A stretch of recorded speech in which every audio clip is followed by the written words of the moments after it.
दोस्तों, जरा सोचिए, अगर इस दुनिया में आपकी एक छोटी सी आवाज भी आपकी मौत की वजह बन जाए, तो क्या आप एक दिन भी जिंदा रह पाएंगे? इस कहानी में धरती पर ऐसे रहस्यमयी जीवों का कब्जा हो चुका है जो देख नहीं सकते, लेकिन उनकी सुनने की शक्ति इतनी तेज है कि हल्की सी आहट भी उन्हें इंसानों तक पहुंचा देती है।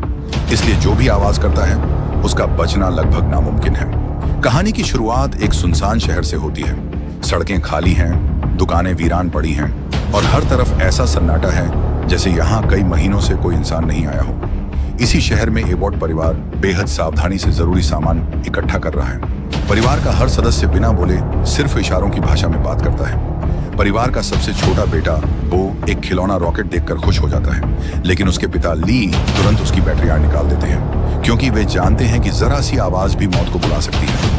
बच्चा उदास हो जाता है, लेकिन उसकी बड़ी बहन रीगन चुपके से बैटरियां वापस उसके बैग में रख देती है। सामान लेने के बाद पूरा परिवार रेत बिछे रास्ते पर नंगे पैर घर की ओर चल पड़ता है, ताकि उनके कदमों की आवाज भी ना हो।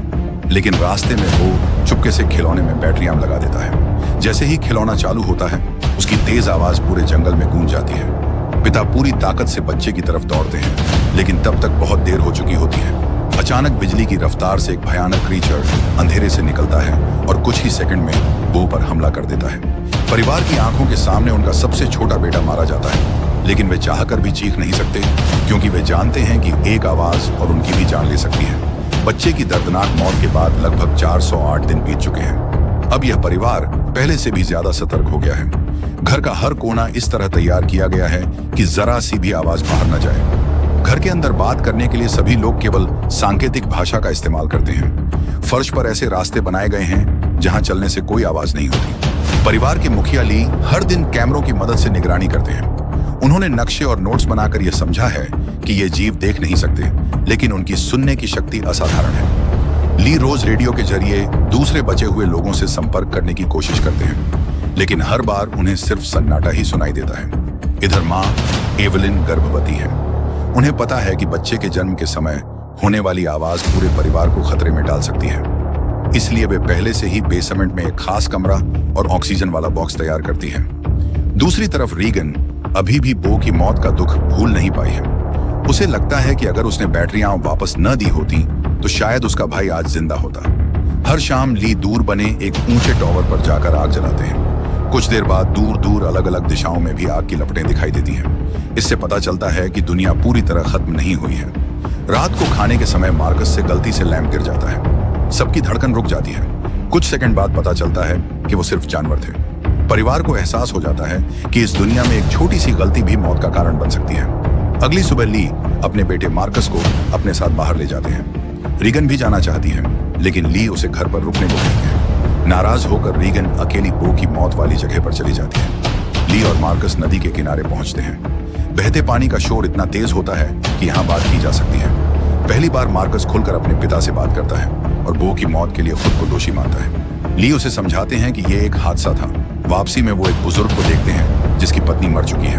वो आदमी दुख में जोर से चिल्लाता है और उसी पल एक क्रीचर आकर उसे मार देता है। ली और मार्कस कुछ नहीं कर पाते। उधर घर में एवलिन की डिलीवरी का समय आ जाता है। सीढ़ियों से उतरते समय उनके पैर में कील घुस जाती है और फोटो फ्रेम टूट जाता है। कांच की आवाज सुनकर एक क्रीचर घर के अंदर आ जाता है। एवलिन बिना आवाज किए बेसमेंट में जाती है और लाल चेतावनी वाला बल्ब जला देती है। दूर ली को सिग्नल मिल जाता है। ली मार्कस को पटाखे जलाने भेजते हैं ताकि क्रीचर का ध्यान भटके। पटाखों की आवाज से क्रीचर चला जाता है और एवलिन सुरक्षित अपने बच्चे को जन्म देती है। ली उन्हें साउंड प्रूफ बॉक्स में रख देते हैं। उधर रीगन पटाखों की आवाज सुनकर घर भागती है।